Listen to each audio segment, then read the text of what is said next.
আজকে ভারতের একজন স্বনামধন্য চিকিৎসক বা একটা হাসপাতালের কর্তৃপক্ষ যেই ঘোষণা দিয়েছে, সেই ঘোষণার পর ভারতের সাথে যুদ্ধটা মোটামুটি নিশ্চিত মারি করতেই হবে। কারণ খেলা তো শুরু হয়ে গেছে, তাই না? এখন বিষয়টা হচ্ছে যে এই জিনিসটার সমাধান কোথায় হবে? এতদিন যাবৎ ভারত ইস্যুতে বাংলাদেশের সাধারণ জনগণ খুব বেশি কনসার্ন করলেও কলকাতা বা পশ্চিমবঙ্গ অথবা ভারতের জনগণ ততটা কনসার্ন করেনি। কিন্তু রাইট নাও জনগণ টু জনগণ কনসার্ন শুরু হয়েছে। তবে আমিও এই জিনিসটা কখনোই পছন্দ করি না যে যত কথাই বলেন, খারাপ ভাবেন, দালাল ভাবেন, যাই ভাবেন, অন্য কোনো দেশের পতাকা আমরা যখন নিজেরা এটাকে অবমানিত করব, অবনমিত করব, স্বাভাবিকভাবে তার দেশে আমাদের সাথে এগুলোই করবে। আমাদের হাতে থাকলে আমরাও করতাম। তো এটা আমাদেরও ঠিক হয় নাই। কোনটা ঠিক হয় নাই? যে আমাদের বাংলাদেশে বেশ কয়েকটা শিক্ষা প্রতিষ্ঠানের প্রবেশ পথে ভারতের পতাকা এঁকে দিয়েছিল কতিপয় শিক্ষার্থীরা। আর এই পতাকার উপর দিয়ে হাইটা যখন পোলাপাইন কলেজে প্রবেশ করছে, বিষয়টা ভারতীয় মিডিয়াতে চলে আসছে। ইভেন এটা নিয়ে ভারত সরকার থেকে শুরু করে ভারতের জনগণ খুবই স্ট্রিক্টলি বিষয়টাকে কিন্তু ডিল করছে।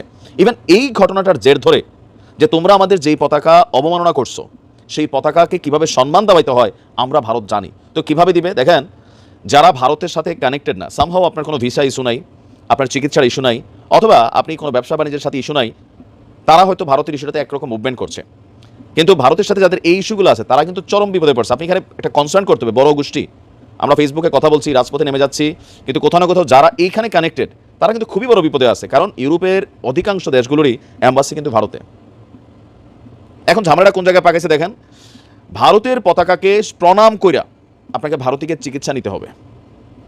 প্রথমে আওয়াজ তুলছিল পশ্চিমবঙ্গের একটা, এখন তুলছে ত্রিপুরার হাসপাতাল, এরপরে তুলছে আরেক হাসপাতাল। তো এরকম যদি চলতে থাকে, এইটাও একটা ট্রেন্ড হচ্ছে কোথায়, ভারতের যারা হাসপাতালের চিকিৎসকরা আছেন তারাও কিন্তু তাদের দেশের জনগণের কাছে তাদের হাসপাতালকে পপুলার করার জন্য তারা কিন্তু এই সিদ্ধান্তগুলো নিচ্ছে। বিষয়টা কিন্তু এই জায়গাতেই আমাদের দেশে এখন যদি ভারতকে বয়কট করার জন্য একটা ডাক আসে, যে কোনো প্রতিষ্ঠান রাতারাতি এই প্রতিষ্ঠানের মানুষ গাছে তুলবে, বাঙালি আমরা এগুলো করি, তো ভারতও কিন্তু সেম।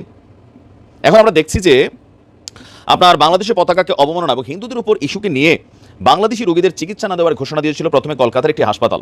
এরপর আরও কয়েকটি ভারতীয় হাসপাতাল বলছে তারা বাংলাদেশিদের চিকিৎসা দেবে না। তবে পশ্চিমবঙ্গের এক চিকিৎসক তিনি আবার খুব নিন্দা টেকনিক এখানে অবলম্বন করেছেন। তিনি বলছেন, আমি বাংলাদেশিদের চিকিৎসা দেবো, কিন্তু এর জন্য তার চেম্বারে যাওয়ার সময় বা ওই হাসপাতালে যাওয়ার সময় আপনাকে ভারতীয় পতাকাকে প্রণাম করতে হবে। বিষয়টা বুঝতে পারছি। এখন আপনি কোন ভাই ভারতের চিকিৎসার জন্য যাবো না, কিন্তু আমাদের কাছে বিকল্প আপাতত মধ্যবিত্ত গরিবদের জন্য ভারত ছাড়া কিন্তু নাই। আমাদের দেশের এমপি মন্ত্রীরা তো বিদেশ গিয়ে চিকিৎসা নেয়, এটা তো বাস্তব, তাই না? বড় লোকরা বিদেশ চলে যায়, থাইল্যান্ড, সিঙ্গাপুর, ইউরোপ, আমেরিকার বিভিন্ন দেশে তারা মানে চিকিৎসা নেয়। তো মধ্যবিত্তরা কই যাবে?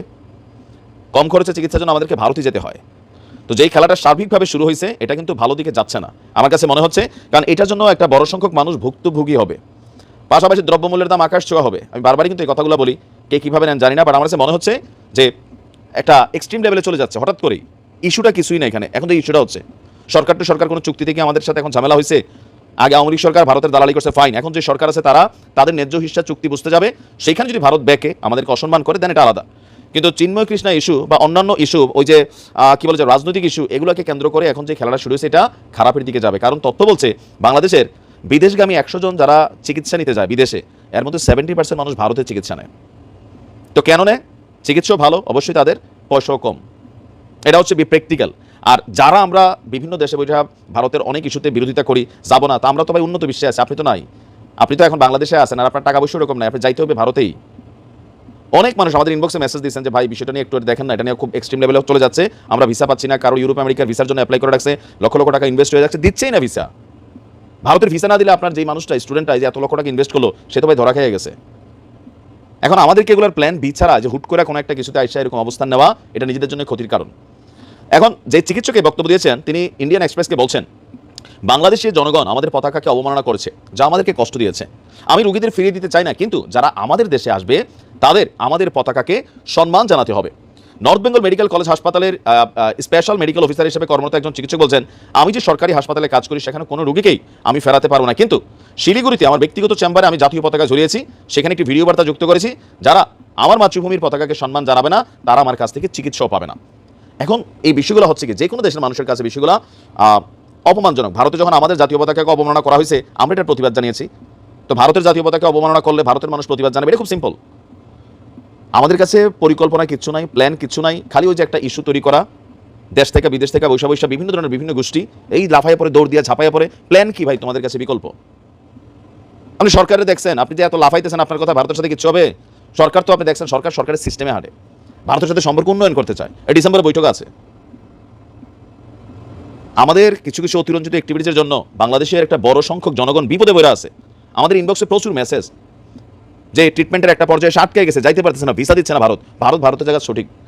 আমরা যখন তাদের দেশকে অপমান করবো তারা রিয়েকশন দেবে, আমরা যেমন আমাদের দেশকে অপমান করলে রিয়েকশন দেই। এখন আমরা তো ভারতের মোসরা দেওয়ার মতন আমাদের হাতে কিচ্ছু নাই, ভারতের হাতে অনেক কিছু আছে। আগে আমাদেরকে সেটার সেট আপটা রেডি করতে হবে। আমি একজনের সাথে যুদ্ধ লাগতে যাবো, তো আমার প্রিপারেশনটা কি? একজন একটা গুলি করে চলে আসলাম বা একটা মাইট দিয়ে চলে আসলাম, তো পরে সে যে দলবল পাকায় আসবে, আমার প্ল্যান বিটা কি? কিছুই নাই, খালি চাপাবাজি ছাড়া। আর যারা এগুলো নিয়ে আমরা বেশিরভাগ কথা বলছি, আমরা কিন্তু ভাই দেশে নাই, বিদেশে থাকি, আমরা ফার্স্ট ক্লাস কান্ট্রিতে আছি, ভালো মন্দ খাচ্ছি, আমাদের চিকিৎসার সময় নাই, বউ বাচ্চা সব এখানে। বাঙালি জাতি আমরা অনেক কিছু আসলে অনেক কিছু বুঝি না। দেখেন ভারতের সাথে আমি বরাবর আমার অবস্থান, আমার থেকে ভারত সমালোচক আমাদের অডিয়েন্সের মধ্যে কমই আছেন। যেটা যৌক্তিক সেটা নিয়ে কথা বলি, সীমান্ত নিয়ে কথা বলি, ন্যায্য হিস্সা নিয়ে কথা বলি, বাংলাদেশ নিয়ে ভারতের মন্ত্রী, বিজেপির গান্ডু, এমপি টেমপি যা আছে আমি সবগুলো কিন্তু ধুই, তাই না? ধুই, কিন্তু যখন বিষয়টা আমজনতা টু আমজনতাতে চলে গেছে, এটা কিন্তু খারাপ। দেখা যাবে যে ভারতের মধ্যে কালকে আমাদের দেশের নাগরিকদের উপর একটা শ্রেণীকে হামলা চালিয়ে বসছে, আপনি কি করবেন এখান থেকে বসে? ফেসবুকে নিন্দা জানাবেন, তো কি লাভ হবে? তা আমরা পাল্টা এখানে হামলা চালাবো, এগুলো কি কোনো সিস্টেম হতে পারে? সরকারের উচিত এই বিষয়টিকে একটু সিস্টেম করে ব্যালেন্স করা, কারণ অতিরঞ্জিত হয়ে যাচ্ছে সব কিছুতে হুট করে। কোনো রকম পরিকল্পনা প্ল্যান ছাড়াই ঠাস করে একজনের সাথে পাঙ্গা নিচ্ছি, ধাপ্পা দিচ্ছি, এটা করছি সেটা করছি। আমার দেশের পতাকাকে কেউ অপমান করুক সেটা আমি মানবো না, আবার আমার দেশেও অন্য দেশের একটা পতাকা অপমান হোক সেটা আমরা চাইবো না, এক্সেপ্ট ইসরায়েল ছাড়া। ভালো থাকুন, আসসালামু আলাইকুম।